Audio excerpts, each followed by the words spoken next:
Bismillahirrahmanirrahim. Assalamualaikum warahmatullahi wabarakatuh. Perkenalkan, saya Syahrul Fabanyo dengan NPM 022721 11114. Di sini saya mahasiswa program studi akuntansi Universitas Sayuran Ternate.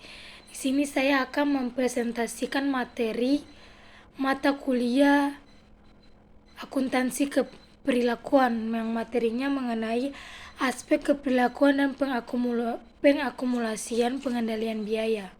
Selanjutnya saya akan membahas materi terkait dengan hal ini. Jadi materi yang pertama yaitu biaya dengan fungsi manajemen. Jadi pengambilan keputusan manajemen dalam penentuan kebijakan jangka pendek maupun jangka panjang itu memerlukan biaya yang didasarkan pada perilakunya. Jadi informasi yang sistematif dan komparatif, serta data biaya dan laba yang analitis dibutuhkan agar manajer dalam perusahaan itu bisa menetapkan target laba dan target departemen untuk manajemen tingkat menengah dan manajemen operasi.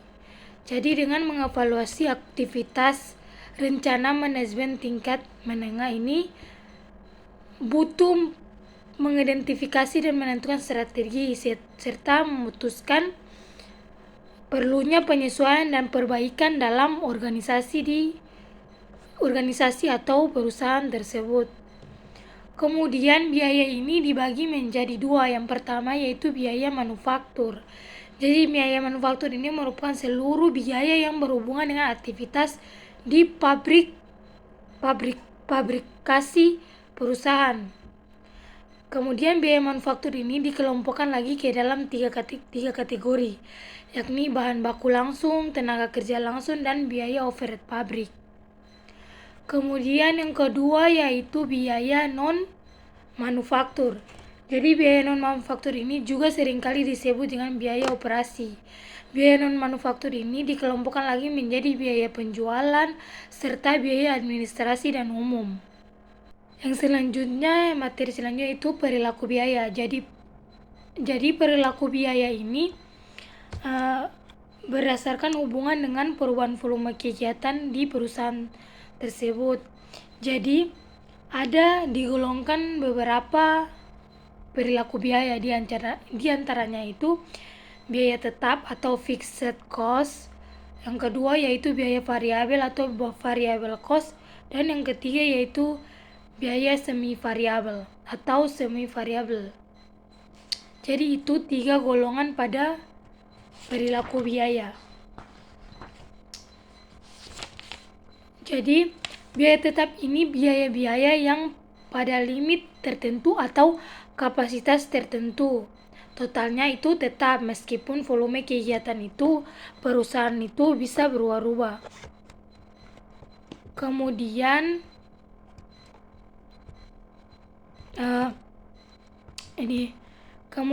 ini biaya variabel. Jadi biaya variabel ini biaya yang totalnya itu selalu berubah secara proporsional. Jadi adanya perubahan volume biaya di perusahaan tersebut. Kemudian yang ketiga yaitu biaya semi variabel. Jadi biaya semi variabel ini biaya-biaya yang totalnya itu selalu berubah secara proporsional atau sebanding dengan perubahan volume pada kegiatan perusahaan atau organisasi tersebut. Kemudian ada materi selanjutnya yaitu biaya relevan untuk pengambilan keputusan. Jadi pada pembahasan materi ini adanya tuh jenis-jenis pengambilan keputusan. Jadi ada dua jenis pengambilan keputusan. Yang pertama yaitu jenis pengambilan keputusan dengan perencanaan jangka pendek. Kemudian yang kedua yaitu pengambilan keputusan yang berkaitan dengan perencanaan jangka panjang.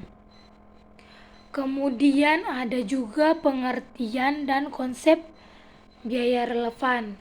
Jadi seluruh aktivitas pengambilan keputusan oleh manajemen atau perusahaan harus mempertimbangkan faktor-faktor yang dapat mempengaruhi dengan keputusan pada perusahaan tersebut. Jadi biaya relevan ini merupakan biaya yang terjadi pada suatu alternatif tetapi tidak terjadi pada alternatif tindakan yang lain, atau merupakan biaya yang dapat dihindari pada suatu alternatif tindakan. Jadi semua biaya bisa merupakan biaya yang dapat dihindari, kecuali biaya yang bersifat biaya relevan.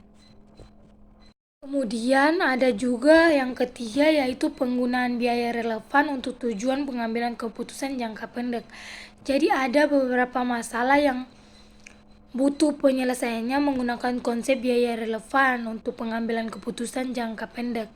Di antaranya yang pertama itu keputusan menerima atau menolak pesanan produk atau pesanan khusus. Jadi perlunya penyelesaian dalam keputusan menerima atau menolak pesanan khusus. Kemudian yang kedua yaitu pengambilan pemanfaatan kapasitas menganggur. Kemudian yang ketiga, keputusan pemanfaatan kapasitas yang terbatas. Jadi perlunya pemahaman mengenai keputusan pemanfaatan kapasitas yang terbatas. Yang kemudian yang keempat, adanya keputusan penggantian aset tetap. Terus yang terakhir, adanya keputusan penyewaan atau penggunaan sebagian kapasitas. Kemudian materi yang terakhir yaitu pengambilan keputusan. Jadi selain penekanan terhadap perbedaan antara biaya tetap dan biaya variabel, serta memberikan informasi biaya diferensial, situasi pengambilan keputusan ini tentunya perlu perhitungan biaya langsung atau biaya variabel, memberikan informasi penting lainnya bagi manajer.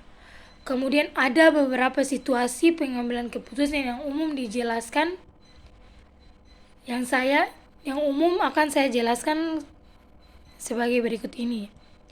Jadi diantaranya itu keputusan bauran produk. Jadi ketika dihadapkan pada keputusan mengenai bauran produk, manajer penjualan yang mengetahui margin kontribusi dari produk-produknya itu akan jauh lebih mampu menentukan produk mana yang akan didorong, di mana yang harus dikurangi atau ditolerir hanya karena penjualannya itu menguntungkan produk yang lain. Kemudian ada yang kedua, yaitu penentuan harga produk baru. Jadi produk baru pada umumnya ini diterima di pasar hanya setelah diuji coba sebagai ekstensif oleh perusahaan yang memiliki reputasi dalam industri tersebut. Kemudian penetrasi pasar.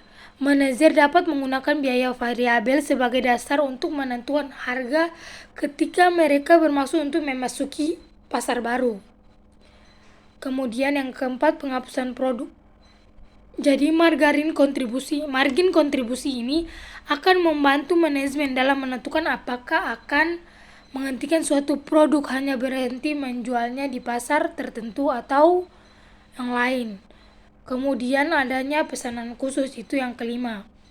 Perusahaan juga dihadapkan pada dua jenis situasi pesanan khusus, di mana situasi tersebut ini dapat melibatkan akomodasi untuk pelanggan istimewa atau persyaratan khusus terkait ukuran, metode pengiriman atau pengemasan.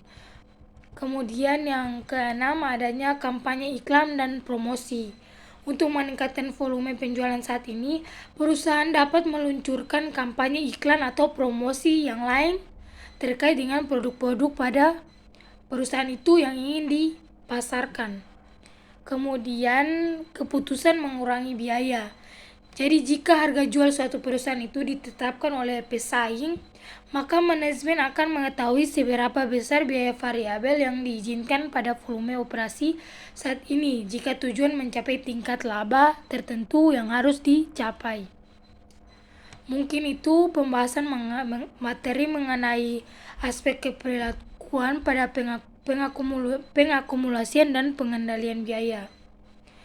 Jadi mungkin itu penyampaian materi singkat dari saya.